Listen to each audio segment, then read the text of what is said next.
Good morning बच्चों। आज हम हिंदी में पढ़ेंगे कृतिका से मेरी संग की औरतें चैप्टर नंबर 2, जिसको मृदुला गर्ग ने लिखा था।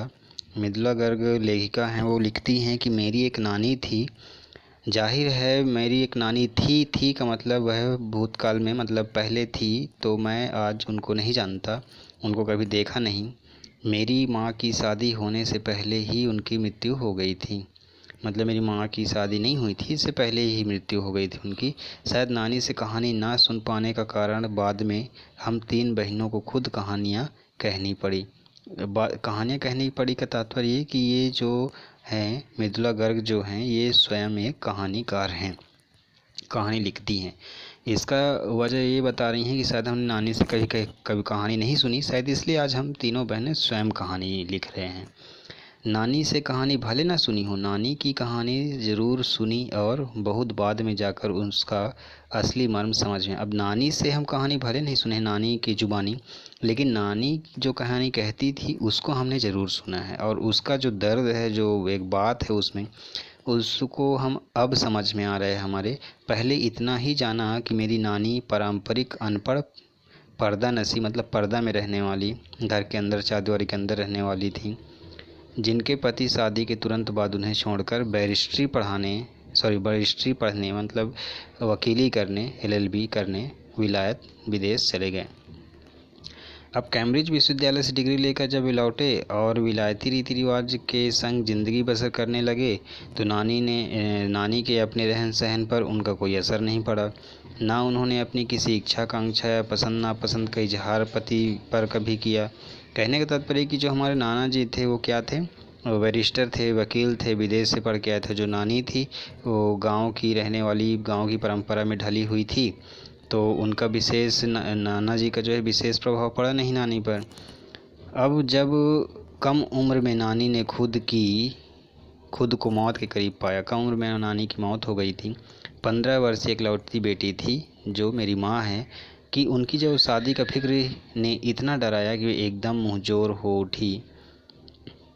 फिर यहाँ पे देखना, मुँहजोर का मतलब बहुत बोलने वाली, मतलब बहुत ज़्यादा बोलने लगी। नाना से पहले कहा कि वे पर्दे का लिहाज छोड़कर उनके दोस्त स्वतंत्रता सेनानी प्यारेलाल शर्मा से मिलना चाहती है। किसने बोला? नानी ने बोला नाना से। सब दंग हैरान रह गए। जिस पर्दा नसी औरतें ने पराए मर्द से क्या खुद अपने मर्द से मुंह खोलकर बात नहीं की, आखिरी वक्त में अजनबी से बात करना चाह रही हैं। पर नाना ने वक्त की कमी और मौके की नज़ाकत को समझा और सवाल जवाब में वक्त बर्बाद ना करते हुए फ़ौरन दोस्त को लिवा लाए और बीवी के हुजूर में पेश कर दिया। अब जो नानी ने कहा वह और भी हैरतअंगेज़ था, मतलब हैरत करने वाला, आश्चर्यचकित करने वाला था।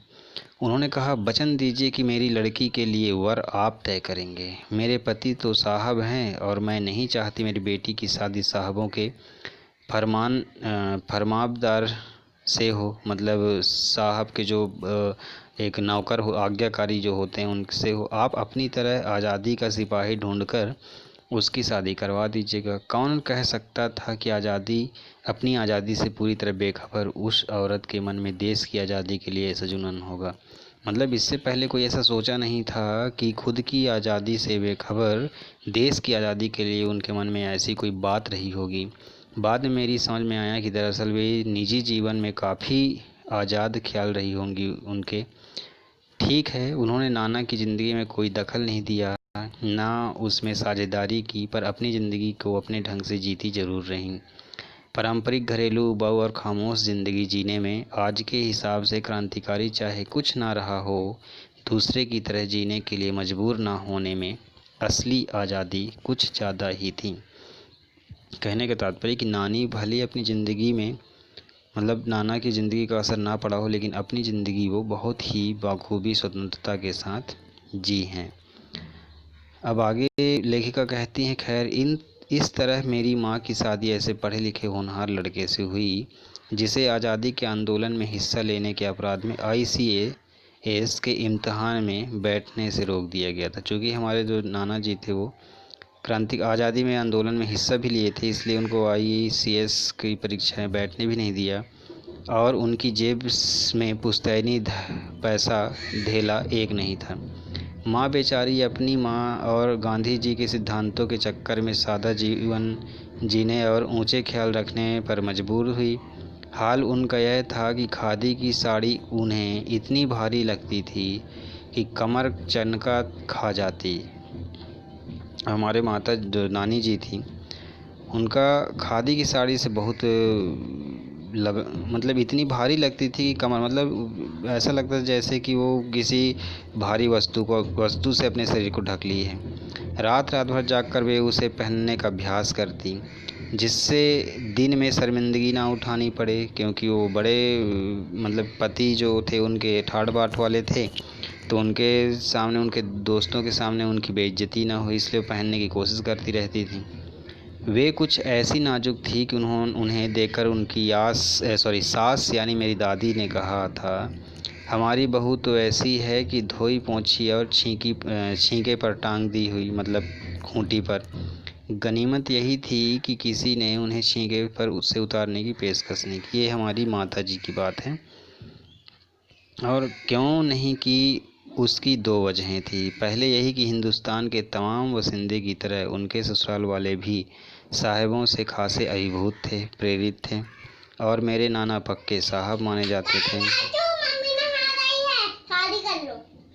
बस जात से वे हिंदुस्तानी थे, बाकी चेहरे मोहरे, रंग ढंग, पढ़ाई लिखाई सब में अंग्रेज़ थे। मज़े की बात यह थी कि हमारे देश में आज़ादी की जंग लड़ने वाले ही अंग्रेज़ों के सबसे बड़े प्रशंसक थे।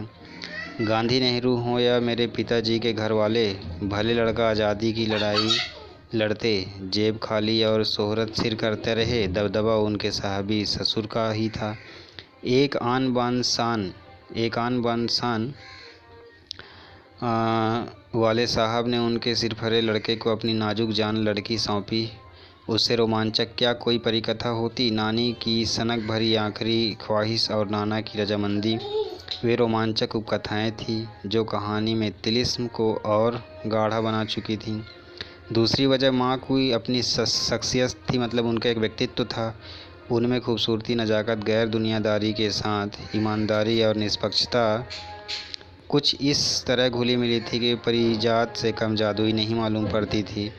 उसने ठोस काम करवाने की कोई सोच भी नहीं सकता था। हाँ, हर ठोस और हवाई काम के लिए उनकी ज़बानी राय ज़रूर मांगी जाती थी और पत्थर की लकीर की तरह निभाई जाती थी। तो ठीक है बच्चों, इतना हम आज पढ़ते हैं, इसके बाद कल पढ़ेंगे। धन्यवाद, आपका दिन शुभ हो।